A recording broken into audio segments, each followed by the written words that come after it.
I hope everyone can hear me clearly. Yes, recording is in progress. Hello, everyone. Good evening. I think everyone knows what we're going to be talking about today, so let's just jump right into it. I am QJ Wong. I am from, I'm not level 2, I'm a level 3. I've forgotten to edit this. I'm a level 3 from Malaysia. I've been playing card games for 22 years. That's Chiro, by the way. Thank you, Sean. I've been a TO for 16 years. I run and own a store in Malacca for 13 years, and I have been judging for 10 years. And so I have been around for a while, and hopefully I have some insights to share with you regarding judge compensation. And before I go into that, I just want to make it clear that I am not a lawyer, nor am I an accountant. So we are not going to talk about visas or laws or taxes, because Southeast Asia is a really, really big, excuse me. Southeast Asia, we're a really, really big region with many different governments. And every government will have different rules and laws that will govern this exact things. So I am not certified to tell you how you should be doing your taxes, nor dealing with visas, working visas, permits, and things like that. Yeah, just want to get that away first, because nothing that I say today should constitute as a legal advice or financial advice. Please, just want to make this clear first. So judge compensation, right? We want to talk about judge compensation. But before we talk about compensation, I want to ask everyone to consider, why do they judge in the first place, right? Everyone has different reasons for judging, different motivations, and depending on those motivations or reasons, this is gonna be what's the word, guide the way that you think about compensation, especially when you are employed to do a certain thing. Like let's see, does anyone wants to like why do you want to judge? Why do you judge? Like, why do you want to be a judge?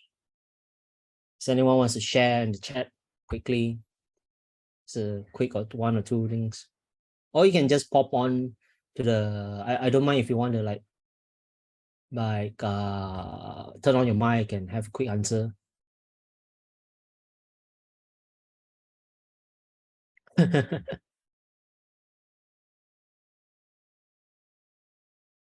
Love the game. Foils for the foils.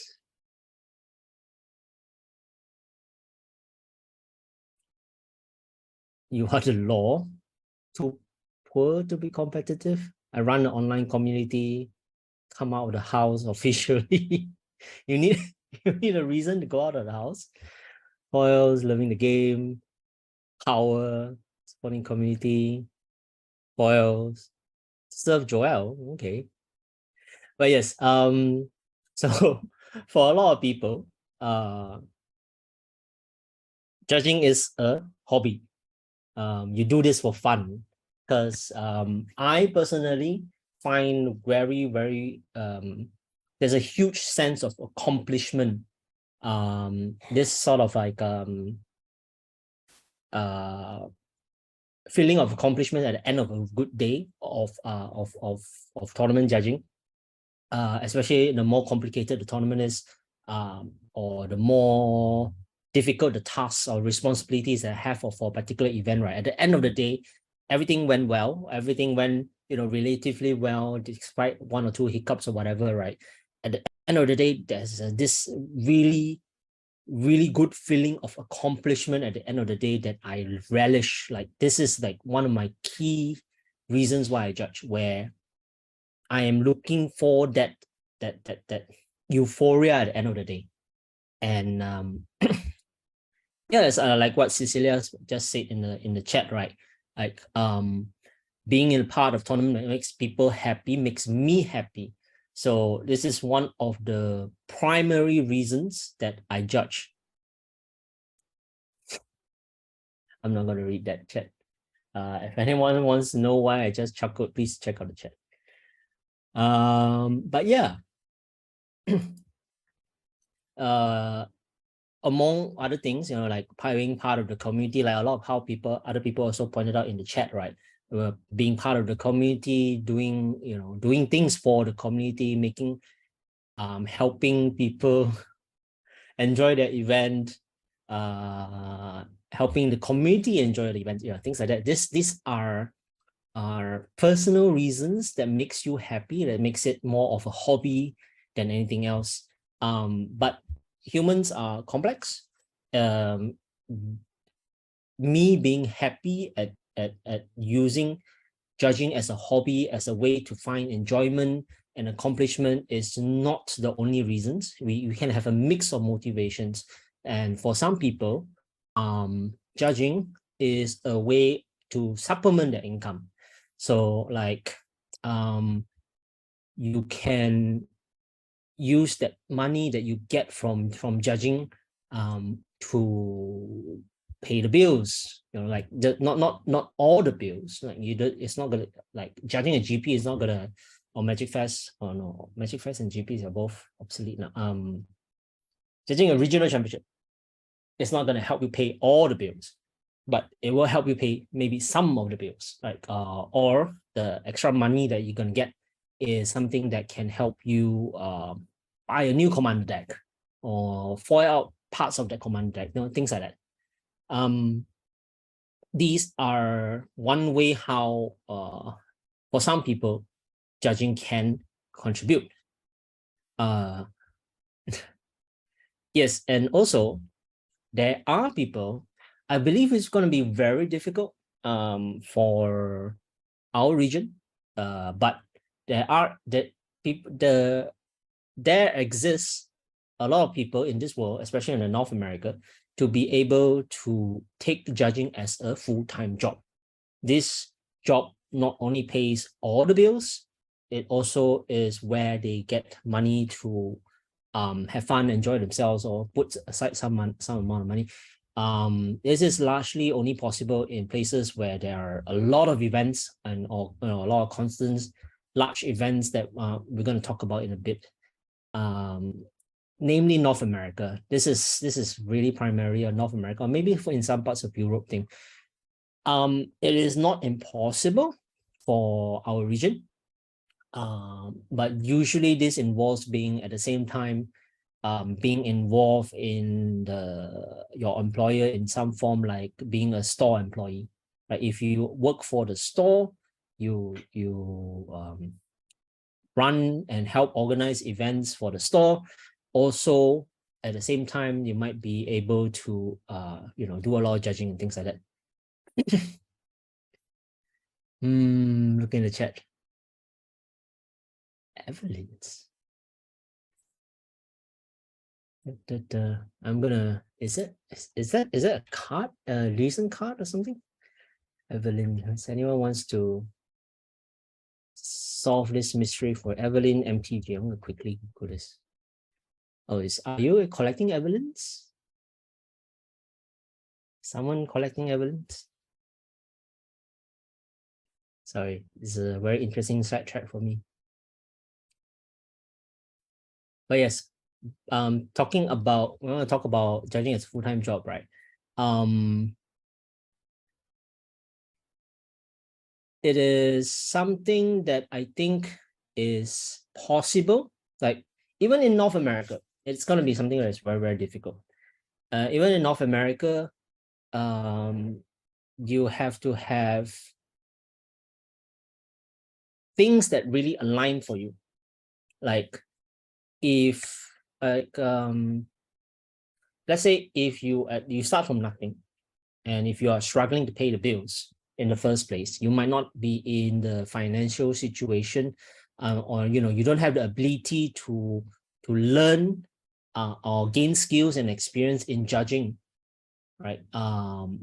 So it's not something that you could just jump in blindly, because you need to have a sort of like a financial stability or ability to have the chance to earn these skills and abilities before you can jump into making it a full-time job. And also, as a full-time job, there is like some degree of luck involved. Like if the stars have to align so much so that not only you have the skills, you have the chance, you have the opportunity to prove yourself as a very skilled judge, then it is possible for you to make it a full-time job. So the reason why I am spending so much time talking about all these different motivations and reasons why people judge is that because the base motivation to judge is very different for different people, it is very difficult to have a general advice that fits everyone. So I'm not trying to use today as a reason, not a reason. I'm not trying to use today as a way to give advice about how you should look at compensation, but rather I want to give you like all the different viewpoints and other perspectives that you might not have considered in thinking about judge compensation for yourself. I'm going to be exploring and touching upon like all the various different types of topics related to judge compensation, and hopefully we have a long, more involved Q&A session at the end where everyone can give me like exact questions on how I can help you at the end of the day. Because what your question is would be very highly specific for you, and I will want to try to help you as much as possible, but it is highly unlikely that there's a lot of people, there is a significant number of people that might have the same exact question or exact problem as you are. So those regularly occurring questions or situations, I'll try to cover it in the majority part of this seminar. But if you have any more specific questions, if you feel free to ask them, you can send them in the chat. Write it out in the chat. I'll try to remember. I'll try to make a note of it if you do, and then I'll try and get to it at the end of the day. But if you have something like that you don't think is very general, feel free to leave it at the end of the seminar. So again, I'm not going to talk about exact numbers. Like we discussed, motivations are very different. Also,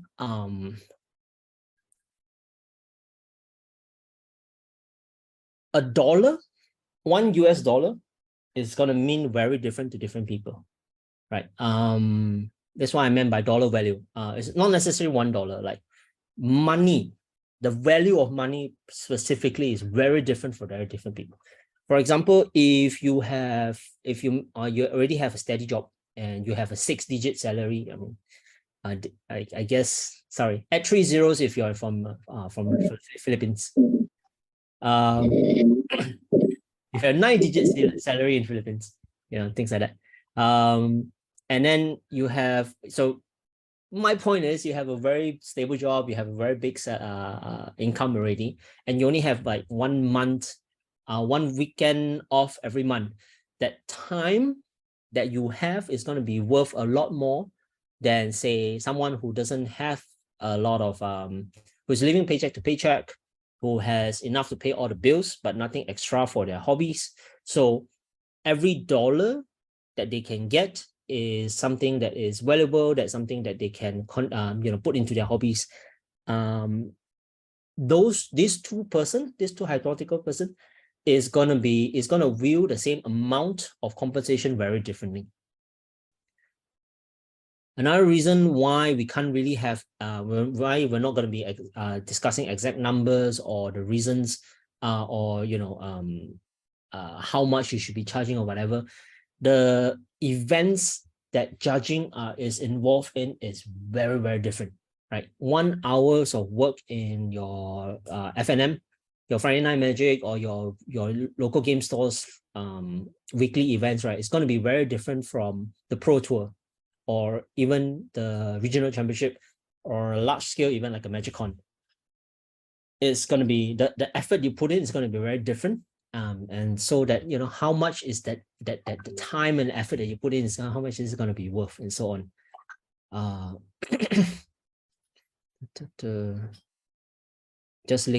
Just taking a quick look at Nicholas' question. I am going to try and come back to this. Let me just pull out a notepad. Gigi, sorry, my cat. What's wrong, Gigi? No food? Sorry about that. Let me mute myself for a short while.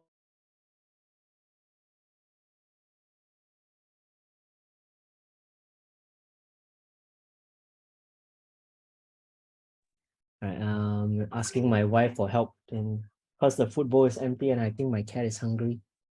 All right, sorry about that. Okay, come on, Gigi. Show everyone.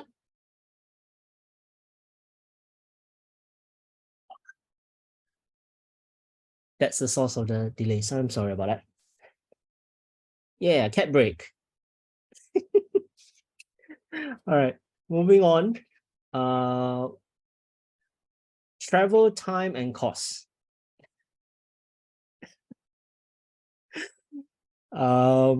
Depending on where you travel to, like if your local game store is just like, you know, 15 minutes walk away, it's going to be very different. The expectation for compensation it's going to be very different compared to flying off to Barcelona, for example, for the next MagicCon. There is, you know, obviously the costs involved is going to be drastically different.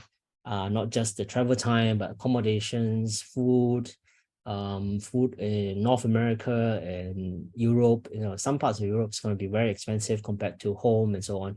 Food compared to like I think like even within Philippines to, for example, between you know, not outside Metro Manila, I guess.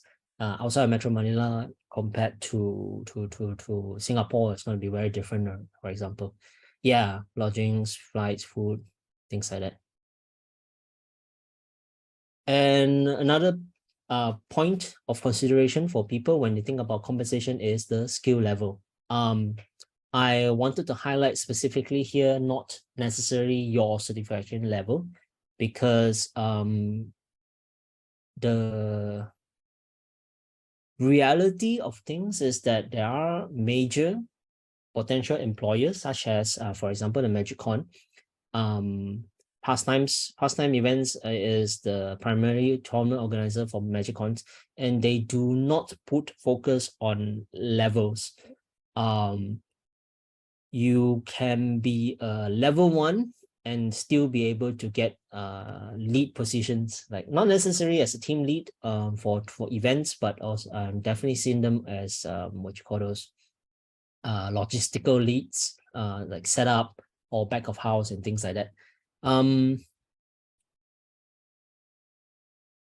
So the roles these days, instead of being based on levels, mostly based on the roles that they carry. Like for example, a floor judge is going to be paid a certain amount, and then the team lead is going to be paid a slightly higher, and then area leads, which is like one step above of the team leads, are going to be paid another slightly more, and so on. And of course, the potential employers are going to be putting focus on putting people who have those skills and experience in those correct roles. So that's why the skill level is going to be reflected. It's going to be something that potential employers will look at when they are considering compensation for you. And similarly, when we're talking about, you know, how being paid for a team lead is going to be higher than a floor judge, or being paid area lead is going to be higher than a team lead, and so on. The expected responsibilities of each of these roles is going to be different as well. So something to consider. So we talk about all the various potential reasons and, you know, points of consideration that we have when it comes to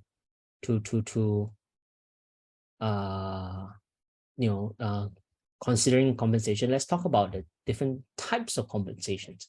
Like, let's see, let me just make sure I didn't miss any question. Nicholas, I'm going to come back to your question towards the end, all right? Because I feel like it is something a bit more specific to people who do use judging as a full-time job. Actionable feedback. Yeah. All right. I have it written down. Yes. Okay. Something that we'll try and get to in a bit. So I want to move on next, talk about different types of compensation. The goal here is not going to be to talk about what is better. It's just that different judges have different wants and different motivations. So the same way how different judges have different wants and motivations, different employers will have different goals and different motivations on how they want to set compensation for you. The point of talking about the different types of compensation is so that we can have you be familiar with the ideas, with the concepts, and that you is something that you can actively offer the potential employer options for them.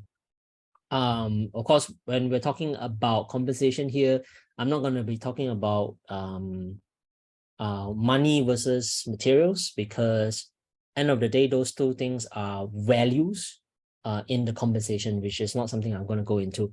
You yourself will decide whether or not a box of booster is worth more or less a certain amount of money, depending on the market of what the product is. So most common method of compensation is by the day or by the job.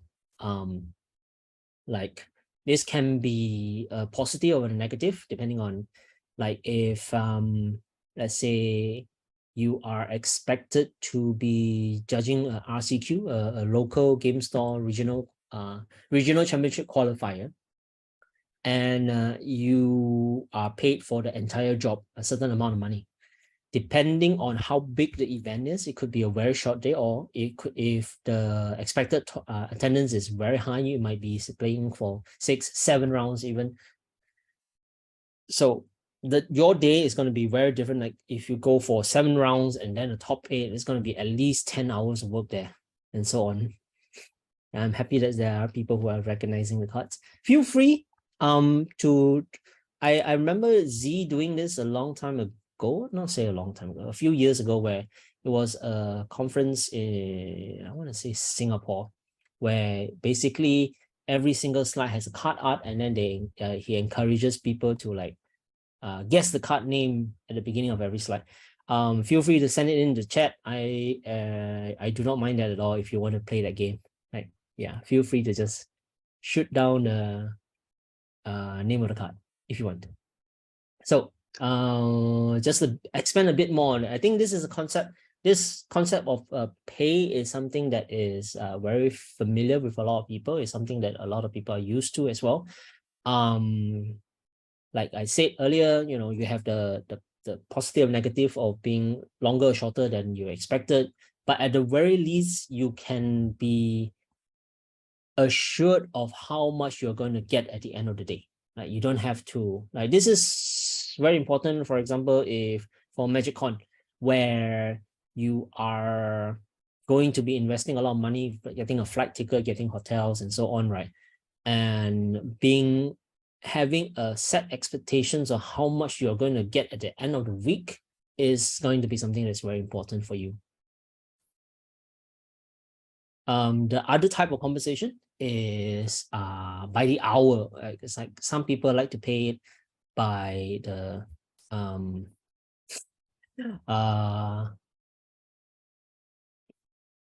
like a part-time job where you are paid by the hour of how much time you spend. The bad, not so great thing about this is how there is uncertainty of what you can expect to get. Like for example, a 12-player RCQ and a 60-player RCQ are going to have very, very different drastic amount of hours. I've heard of 8-player RCQs where it's just straight down to single elimination. In single elimination times also, you have what, because the top two gets the invite for RCQs, right? They effectively only play 2 rounds, so you're only going to be working for 2 hours. If you, for example, took an hour and a half commute to get to your venue and you're going to be paid 2 hours, I hope you already have transportation pay already lined up for that particular event. Yeah, these are things that you need to consider if you are considering or being offered compensation packages based on the hour. Also, this creates like a weird incentive or disincentives. For example, if there is 16 players, you might be incentivized to have an extra player in because they're going to make an extra round to play and so on. But having that extra is going to create a bit of a weird tension with your employer, because having that one extra person, for example, the 17th player, may give you an hour extra worth of pay, but for the TO, if he gets an extra player's entry fee, is it actually worth paying you for the extra hour? There's sort of weird things that I don't really quite agree with when it comes to running compensation based on the hour. This might be more preferable to employers who are used to paying employees based on the hour if they have a lot of part-time workers and you are just another temporary worker for them. And so they already have a system for this sort of temporary workers, part-timers, then it might be something that they themselves might prefer. But like I said, again, you have all of these considerations that you should consider if you are offered or if you plan to offer this type of compensations. Look at the boy. I'm gonna mute you.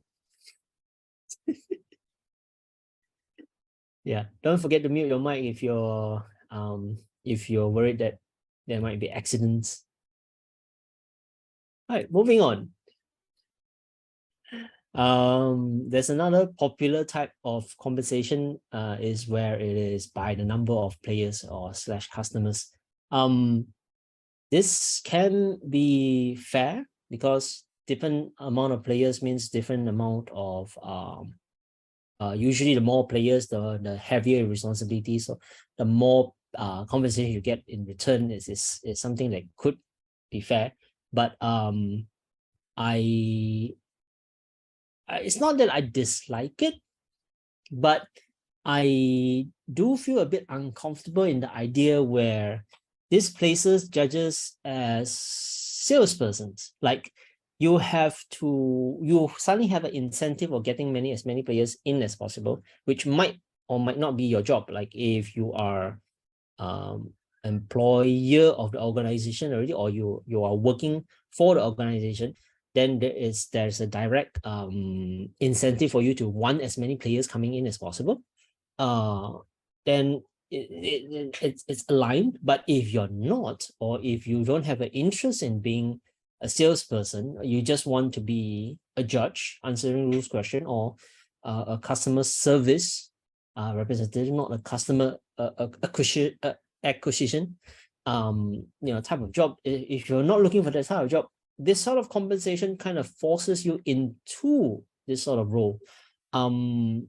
So that's good, that's bad, and it really does come down to personal preference.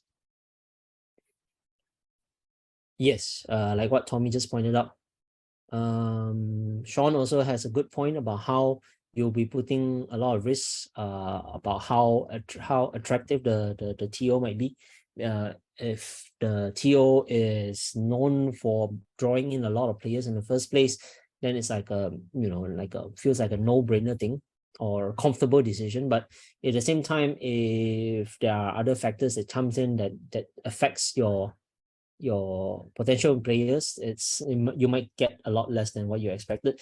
Again, the disadvantages of all these non-fixed rates, right? You have the inconsistencies, which I like. For example, I'm not gonna want to fly to Barcelona only to find out, like, at the end of the day, how much am I going to get. Now, another common way of people doing this is that they just mix and match. Like, it is a very good compromise, in my opinion, which is, this is something that I frequently use for myself back in the PPTQ system, if anyone remembers that, where I have a base expectation, like I want this amount compensation to cover my travel costs, to cover my time, my least expected amount of time that I'm going to be expected to be at your event. And then on top of that, if your event goes beyond a certain amount of player, I get extra because I have to put in extra effort, or I need to spend some extra time and things like that. Yeah. So some idea of mix and match is also something that's common in our region, and it's something that you can expect to have, like base rate plus and things like that. Yeah, like what Sean says is, if you treat the number of players as a bonus, that's, you know, kind of fair. On the flip side, there is also, again, the inconsistency, or, you know, the you don't know exactly how much you're going to get, that sort of thing. And the sort of inconsistency. So the consistency of pay also is both sides, where some employers might prefer to have the idea of how much you're going to be needing to spend in the first place, and some people are not. So yes. By the way, I don't think anyone knows what this card is. If you have an idea, please go ahead and put the guess into the chat. I'm going to read Sean's message in the meantime. I remember volunteering for a Magic Education event for a commander deck, and they gave a bunch of random loose boosters as a bonus. Oh, that's very nice. Yes, Richard has it. Choose your weapon. I mean, I was gonna say, you know, give the mix and match. The slide title is gonna be the hint of the card, but yes. Yep, Mark got it correct as well, but the first one to get it correctly is Richard. Congratulations. So, moving on from talking about types of compensation, there also is the discussion of, is judging really a skilled labor? Do you agree or disagree with this? Like, just a yes or no. Is judging a skilled labor? It is. One, yes, yes, yes. I expect to see a lot of yeses. Oh, you need certification. Tommy's comment about needing certification, depends on your employer. Like some employer might not be. Maybe. Sugeng, would you like to explain why you said maybe?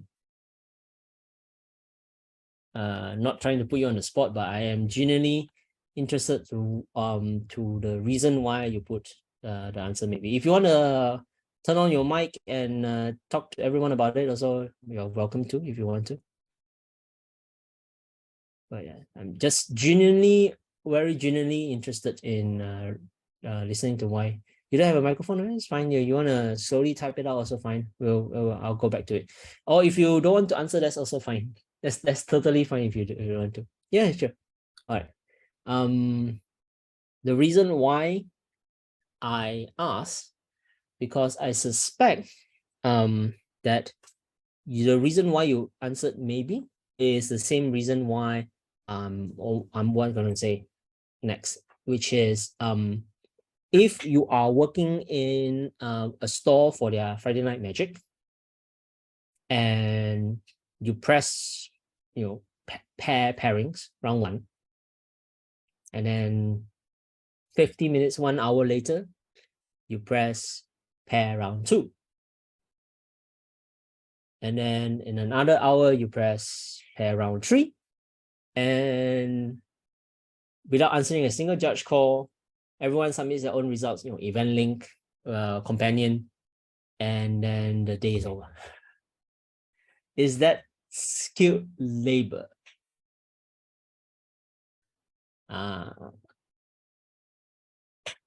you still consider judging that event skilled labor, where all you do is just press a few buttons on a laptop or on your phone? Even like these days, you are able to. I like Sean's answer. Yeah, you are expected to answer judge calls. So yeah, the point of talking about this is that the expectations that the employer might have for you might be very different from the expectations that you have for the event. Meaning you, like, I think something like what Sean just pointed out in the chat, Sean, where you say you are, this is skilled labor, even though all you did in the event was press 3 buttons and then the event ran by itself. Sean's answer about how you being there, being prepared and being able to answer any sort of possible judge questions or solve any other issues makes you a skilled labor that is of value to the event, even though on that day itself there wasn't any need to, right? But does your potential employer share the same thought of value as you? Or is he just really looking for someone to press those 3 buttons? So these are the things that you should consider when you're discussing with your potential employers. Like, what exactly are they looking for from you at that event? Ben just said, before I get to Ben's one, I like Brighton's one about how you need to know how to put 003 for IDing. But that was specifically for very I guess it's more common in competitive events, but not so common in your regular area events. Ben has a very good comment in the chat. Ben says, I always feel that you're paid for the time you spend at the event, but it's the preparation that you put into the honing your craft as a judge that is much more worthy of appraisal. That is very, very true. That is something that I wholeheartedly agree on. However, does the employer feel the same? That is the, how do I say, unfortunate reality of things. Like, do they share the same view as you? Because if they don't have the same sense of value, in the immaterial things like a judge's skill and the possible benefits of having the judge, a skilled judge at your event, it is going to be, you're going to have, like, if you're not on the same level, if you're not having the conversation discussing while having the same values, the discussion might get very awkward there. So that's something, that's why I'm pointing this point out, because we're talking about a wide range of events, right?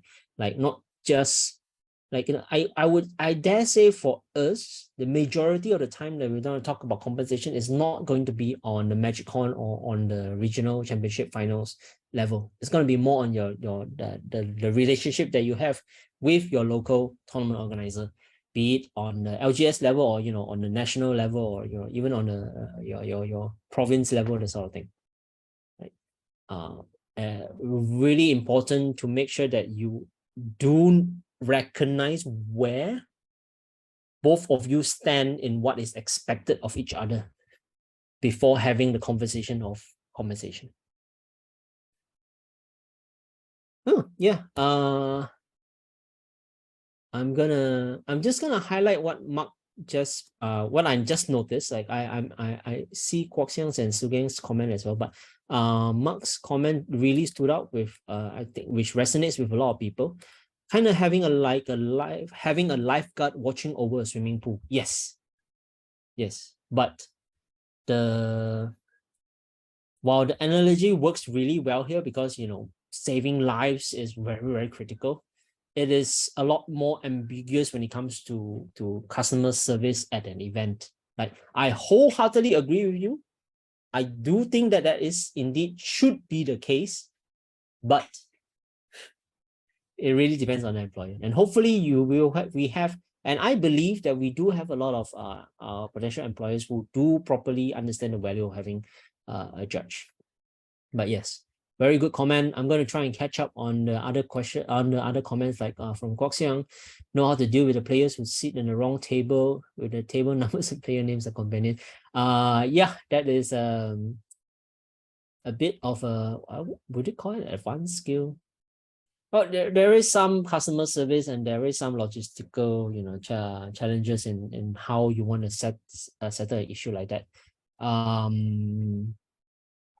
Especially in event link where you cannot edit the pairings, right?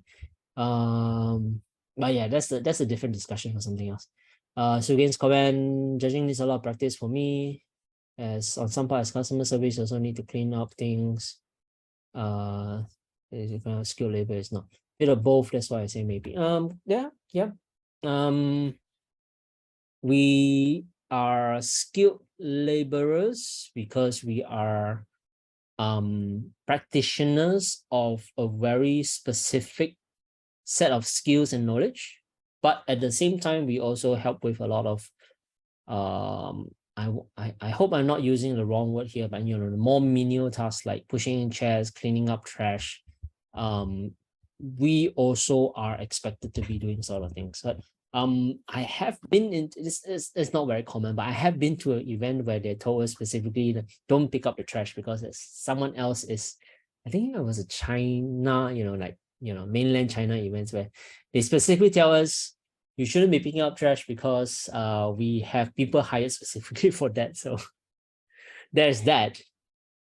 Very niche corner case thing, but that happened. That actually did happen. Yeah, very good comments. Thanks everyone for chipping in. So hopefully I spent quite a bit of time on this, but I felt that this is important enough to have a conversation about. Yep, good comments on the comment box as well. So if you're not checking out the chat, you are missing out. So I think I'm gonna go very briefly about expectations. I think we already touched briefly about these, like expectations, like for FNMs and for local game stores. Like I brought up the very exaggerated example of your job as judging a Friday Night Magic is only pressing 3 buttons. Exaggerated, yes, but also a real possibility. Does the tournament organizer of Friday Night Magic even want paid labor? Like very likely your local game store already has an employee, a store employee watching over the counter, and that person can be the one that's pushing the buttons. So do the TO even want to have someone extra and having to put extra costs into having a person do this role? Excuse me. It is like if the TO is already used to like there something that's I don't want to say very common. I don't want to say very common. But there is a repeated scenario that I've read and heard about is where I am a brand new judge. I just got certified and I'm looking for events to judge. And I go to my local game store and I ask, can I judge your FNM? And while your intentions might be noble, you got your certification, you want to put the certification to use, the TO might not feel like there is a need to. It comes back to one of the discussions that we have earlier about whether or not the whole lifeguard situation. Like there's a very good in one of those discussions that I talk about reading. Someone pointed out, I don't remember who, but someone pointed out was something very good where it is going from 0 to 1, basically from if you're paying nothing to something, even though if it's a very small amount, is a lot more harder than from 1 to 0. Like if you're being expected to pay nothing to like $1 an hour, is a very exaggerated example, is actually infinitely harder than, for example, going from $1 to $10. Like even though the amount is like is huge, like from going from $1 to $10 is huge, but I think the step going from 0 to 1 is actually a lot more bigger hurdle than 1 to 10. Like we talk about how there are events that basically have nothing to answer or whatever, right? This sort of situation is usually I would recommend like the person that if you don't think there's any difficult things in the first place, you're gonna be there anyway, right? You can just offer yourself as, hey, I'm available as a resource if anyone wants me, and then just take whatever that the potential tournament organizer might want to offer you. But yeah, this is the difficult question is that if we don't have, does anyone has their local game store with a huge amount of players for their FNMs? I have heard before, and actually not that uncommon to hear that there are 60 player FNMs in certain stores in North America where they actually run it like a competitive RL event where the 3-0 gets a significant amount of store credit or things like that. There are such things, but I believe, no, I would not say I believe. I feel that there is a very low chance of that happening in our region. But yeah, I just want to quickly mention, like, if you're brand new to the community, if you're brand new both in the community of the store or in the community of judging, consider yourself to like try to make yourself known as a member of the community first before trying to ask for being paid, asked to be paid.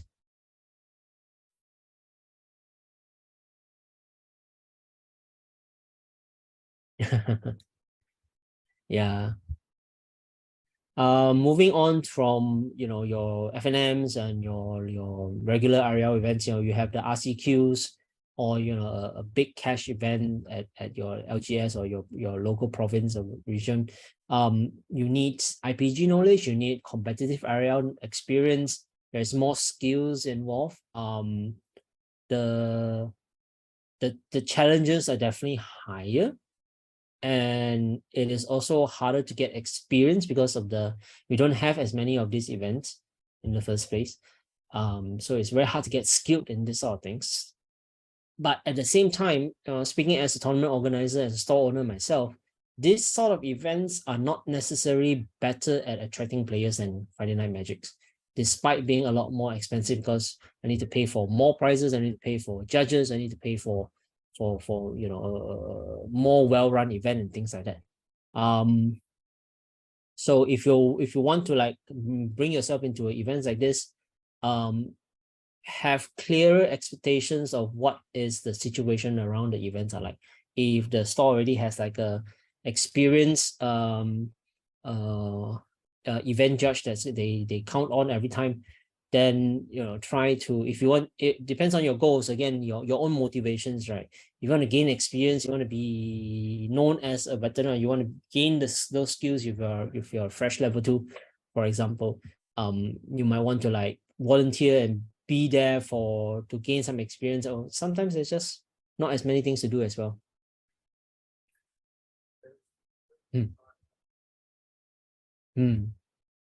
Yeah, I'm gonna be running out of time, so let's just go on, talk about the regional conventions and regional championships.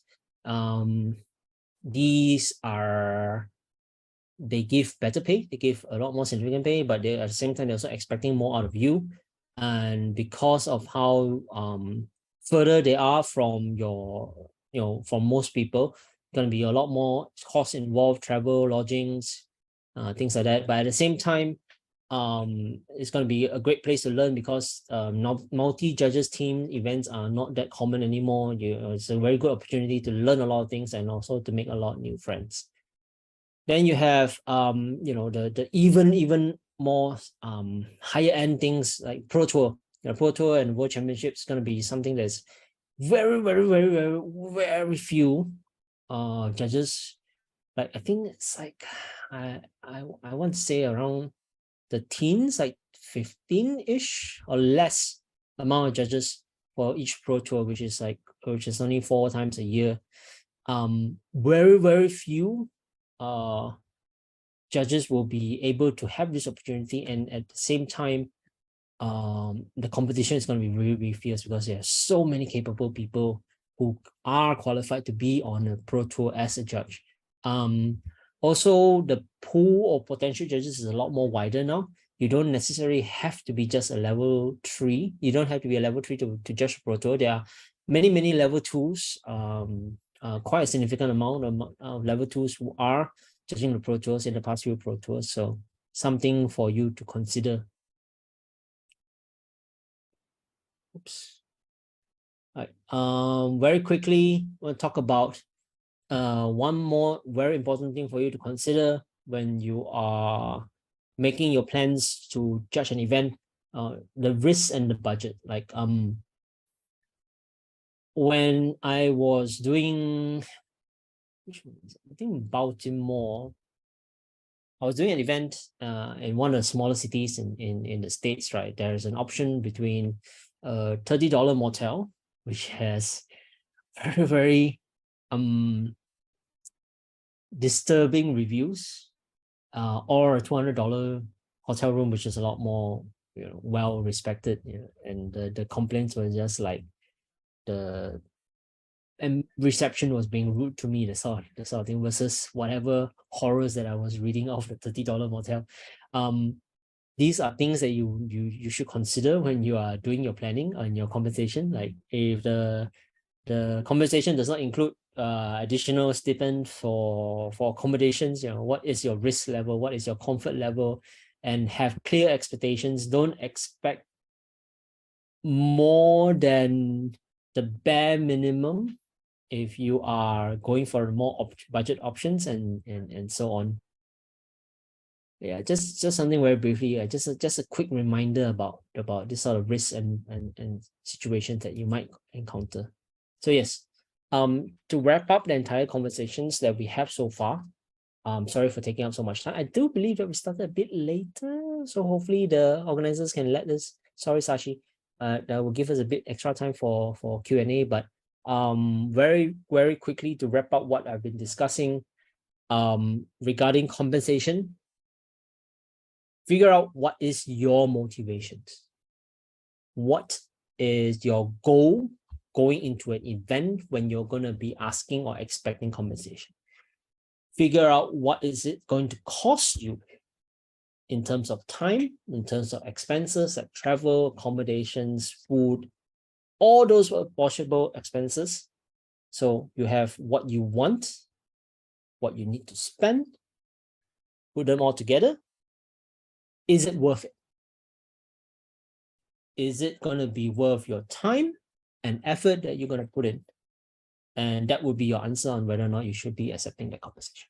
So yes, this is, I know that I'm disappointing a lot of people who are hoping for something more specific, like numbers or exact type of compensation that people should be having. But that is really a very localized discussion to have, which I am happy to try and help you. But very likely, if you're going to be asking for numbers and things like that, I'm going to be asking you back a lot of questions before I can try and help you with that, because I'm going to have a lot of things that I would consider before putting out a proposal. So there is a question in advance that I got from Joel, which I think is a really good question. Before I address Nicholas' question, Joel asked me when he was looking through my presentation outline that I was submitting for content review. Was asking me about what do I think about answering rules questions or helping out a store or a potential employer outside of compensated time, as in when you're not being hired by a person, how much time and effort should you be putting in answering questions or helping this potential employer out? I believe that was a question, I think. Joel, if you can, if I misunderstood and you can just clarify for me, I will happily answer the clarified question. But it's why 50 pesos per question? How much is 50 pesos even? I don't think that's a lot of money.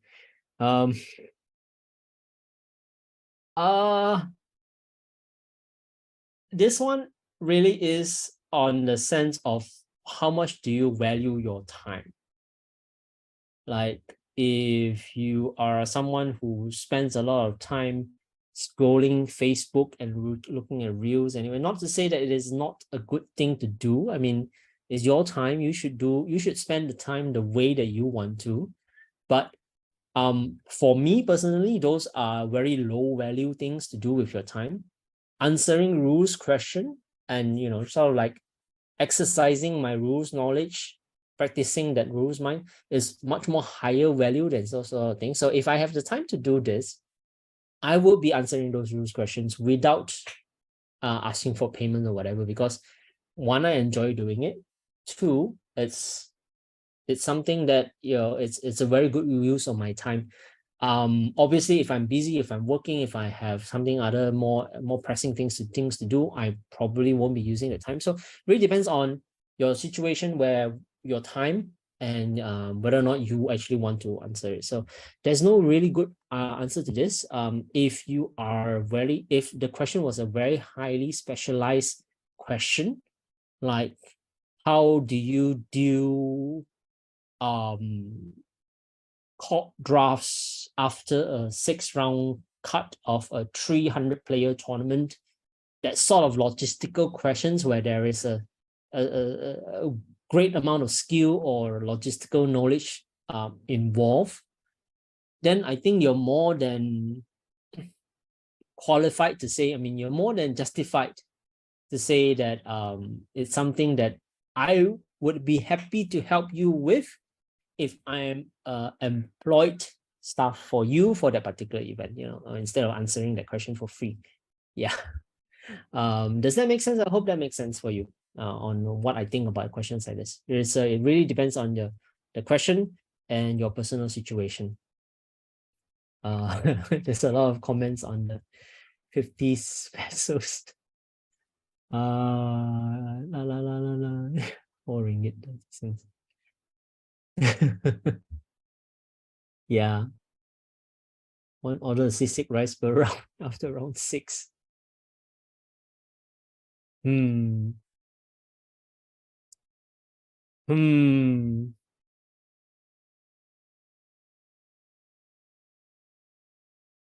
Okay.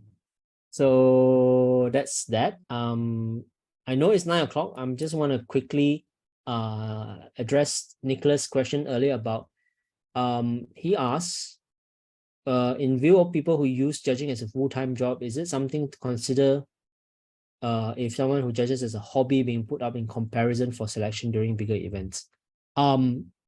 My answer to that question, I'm just going to post that question into the chat so that everyone can see. Also, I want to help Joel clear up the things that the people don't. Joel does not charge people money for rules question. He only takes the credit for it, just to make it clear. Okay. It is I'm going to be very, very blunt with the answer for Nicholas' question about this. Like, when you have two candidates, one is clearly doing it for fun and one is clearly doing it for as a job. Someone needs the job or needs the money versus someone who doesn't really need the money. The very, very blunt answer I have for you is, does the employer care? Like, I'm sorry, I don't have any better way of making or answering this question, but the reality of things is the employer might just not care. It's what are the employer looking for, right? If they are looking for just persons who are able to do the job that they want them to, that's all they're gonna care. Like, it doesn't matter their financial situations or whatever. If the employer is someone who does take employment decisions personally, like I know this person needs help financially, and I think that it can do a good job for me, and I will choose this person. So that did again, so it really depends on the employer, right? It's but I believe, I personally feel that most of the time a potential employer probably doesn't really care, like on whether or not you are actually using judging as a profession. I do know that some potential employers do think that, oh, this person judges all the time, or he's been judging for 30 years, as long as the magic exists, he's been judging.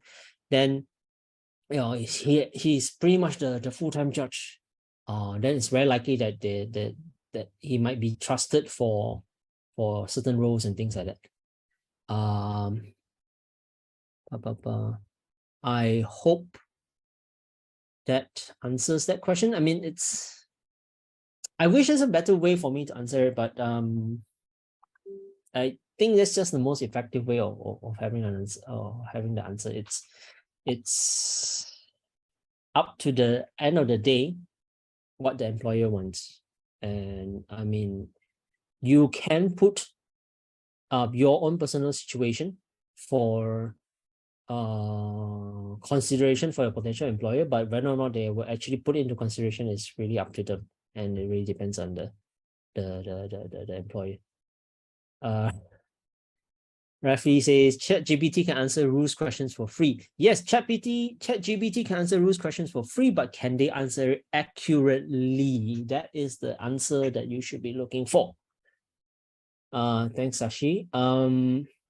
I just want to make sure that I'm sorry, I know I'm already taking up your time, Sashi, but I just want to make sure that everyone's questions. Are you? Oh, sorry. I just see Nicholas follow-up question. Should it be a valid point for consideration?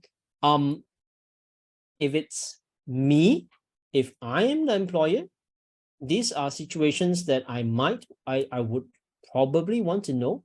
Like if I have 100 potential candidates for the job, it's not something that I might have the capacity. Like I might not have the bandwidth to have all these additional considerations. But if it is between 2 or 3 people, it might be something like, oh, I can't really decide between a few more people. I might want to get to know them better, and that might factor into my decision. Is it the right thing to do? I'm sorry, I can't give you a very definite answer for this, because it really depends on the employer after all. Like it's the same way how some decisions are just beyond your control, and this is possibly one of them. Is it awkward to charge for non-rules questions? Blah blah blah. What Rafi said. Yeah, charging people for rules questions, I don't think that's something that actually happens, but if it does, I like to know.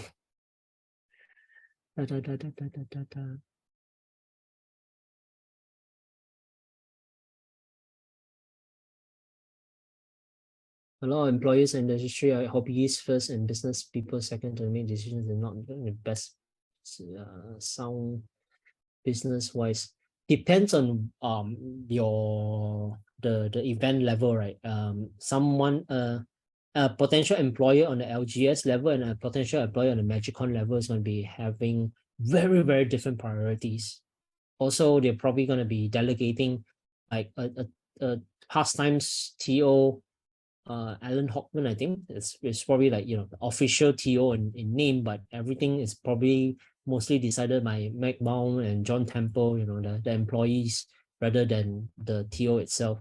And when you're dealing with contracts of that level, probably in many digits, you're going to have very different priorities in the way that you make your decisions.